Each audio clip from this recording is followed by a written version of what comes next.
নমস্কার বন্ধুরা, নতুন একটা ব্লগে তোমাদের সবাইকে স্বাগত। আশা করি তোমরা সবাই ভালো আছো। তো আজকের ভিডিওটা আমি এখান থেকেই শুরু করছি। আজকে হচ্ছে মঙ্গলবার আর এখন বাজে বেলা প্রায় 9:30 মতন। তো আমি এখন কি করছি চলো তোমাদেরকেও দেখাই। দেখতেই পারছো খাবার নিয়ে বসেছি। একটা ডিম টোস্ট করেছি মামামের জন্য আর একটু মুড়ি ভিজিয়েছি, ওকে খাওয়াবো। ওষুধ খাওয়াতে হবে আবার, কালকে রাত্রেবেলা থেকে জ্বর। তো আজকে সকালে উঠতে একটু দেরি হয়ে গেছে আমাদের সবারই, মামামেরও, আমারও আর ওর বাবারও। তো এই যে মুড়ি ভিজিয়ে আর ডিম টোস্ট বানিয়েছি, সেটা খাইয়ে এই যে এখন ওষুধ খাবে। ওষুধ খাওয়ার সময় অনেক রকমের বাহানা করেও, তো অনেক কিছু বলে ঠলে ওষুধ খাওয়াতে হয়। তো দেখো কিভাবে খাবে। মাথা উঁচু করো, মাথা উঁচু করো। ঘুম পাচ্ছে এখন।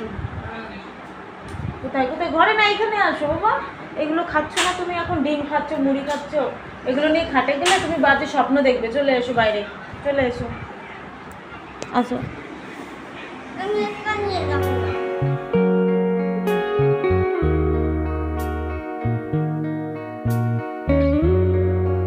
মামামকে ওষুধ খাইয়ে একটু বাইরে আসলাম। বাইরে খুব সুন্দর হাওয়া দিচ্ছে, তাই ভাবলাম একটু বাইরে গিয়ে বসি। আর ঘরটাও মুছতে হবে।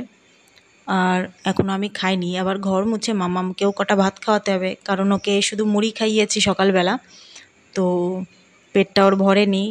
ওষুধ খাওয়ানোর জন্য শুধু মুড়ি খাইয়েছি, এখন কটা ভাত খাইয়ে দেব, তারপরে আমি ভাত টাত খেয়ে নেব। তো চলো দেখি। আমি ঘর মুছতে যাব, অমনি দেখি একজন শাক নিয়ে এসে, ইনি আসে প্রায় প্রায় আমাদের বাড়ির সামনে শাক নিয়ে আসে। খুব সুন্দর সুন্দর তাজা তাজা শাক নিয়ে আসে। আজকে নিয়ে এসে কলমির শাক। তো আমার শাশুড়ি মা খুঁজছেন হচ্ছে লতি, কচুর লতি। তো কচুর লতি আজকে আনেনি। ওনার কাছ থেকে যা নেবে 10 থেকে 15 টাকার মধ্যে ভালো তাজা সবজি পাওয়া যায়। তো এটা মা নিল। মা আবার কলমি শাকটা ভালো খায়, আমারও খুব ভালো লাগে, কিন্তু আমি এখন শাক ঠাকটা একটু খুব কমই খাই। রান্না করে খেতে ইচ্ছা করে না আমার, রান্না করে দিলে খাই। তো আমি ঘরটা মুছে নিই।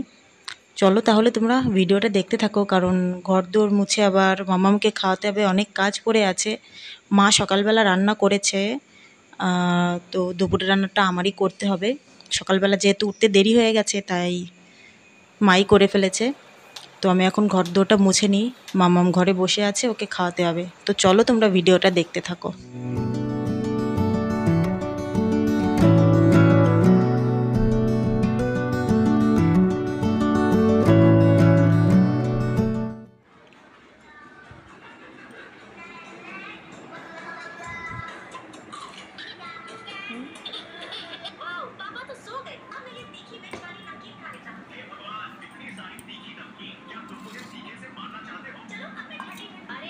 তো বন্ধুরা, এইমাত্র মামামকে ভাত খাইয়ে এই যে মাথা গা হাত পা ধুয়ে নিয়ে এসেছি। জ্বরটা এখন নেই, তাই মাথাটা গা হাত পাটা ধুয়ে নিয়ে এসেছি। মাথাটা প্রচুর পরিমাণে গরম ছিল, জানো না। রাতের বেলা জ্বর এসেছিল, জ্বর কমে গেছিলো, কিন্তু মাথা যা পরিমাণে গরম ছিল কি বলবো আর। তো এই নিয়ে আসলাম, খাইয়েছি, পেট ভরে কটা খেয়েছে। কারণ জ্বর হলে না মুখের স্বাদটা কমে যায় পুরো। তো পেট ভরে কটা খাইয়ে দিলাম। আর দেখি কি করি। আমি এখনও খাইনি, এই প্রায় 12টা না 12:30 বাজতে গেল, এখনও আমি খাইনি কিছু। আর হালকা পাতলা একটু বৃষ্টি হয়ে গেল, ওই ছিটে ফোঁটা হয়ে বন্ধ হয়ে গেছে। তো আমি কটা ভাত খাবো, স্নান করে তারপরে দুপুরে রান্না করতে যাব। তো চলো বন্ধুরা, তোমরা ভিডিওটা দেখতে থাকো। দেখো গুড়ি গুড়ি বৃষ্টি শুরু হয়ে গেছে, এরকম বৃষ্টিই হচ্ছে এই কয়দিন ধরে, ছিটে ফোঁটা। তো দেখো কটা বাজে, 2:10 মতন বাজে। আমি একটু ঘুমিয়েছিলাম, এইমাত্র উঠে বসলাম, তার মধ্যে দেখি এরকম বৃষ্টি নেমে গেছে। এই দেখো আবার জোরে শুরু হয়েছে, বাইরে হাওয়াও ছাড়ছে, দেখো কি পরিমাণে। ওই নারকেল গাছটা দেখো কি পরিমাণে উল্টো দিকে পাতাগুলো নড়ছে।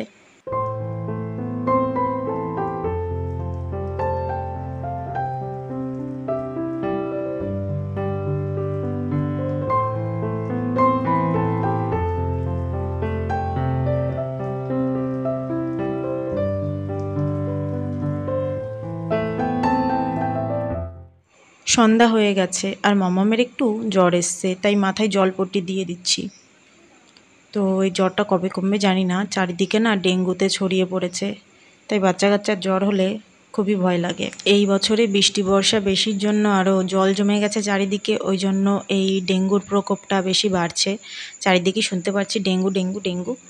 তো যাই হোক, ঠাকুরের কাছে ডাকি যাতে এরকম কিছু না হোক, নর্মাল জ্বরের মধ্যে দিয়ে যাক। তো সপ্তপর্ণার বাবা এই যে বাড়ি চলে এসছে। তো বন্ধুরা চলো আজকের মতন ব্লগটা এখানেই শেষ করে দেব।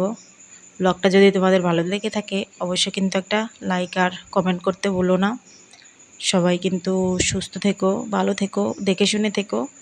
চারিদিক ডেঙ্গু হচ্ছে। তো তোমাদের সঙ্গে পরবর্তী ভিডিওতে আবার দেখা হচ্ছে। চলো তাহলে, সবাইকে টাটা।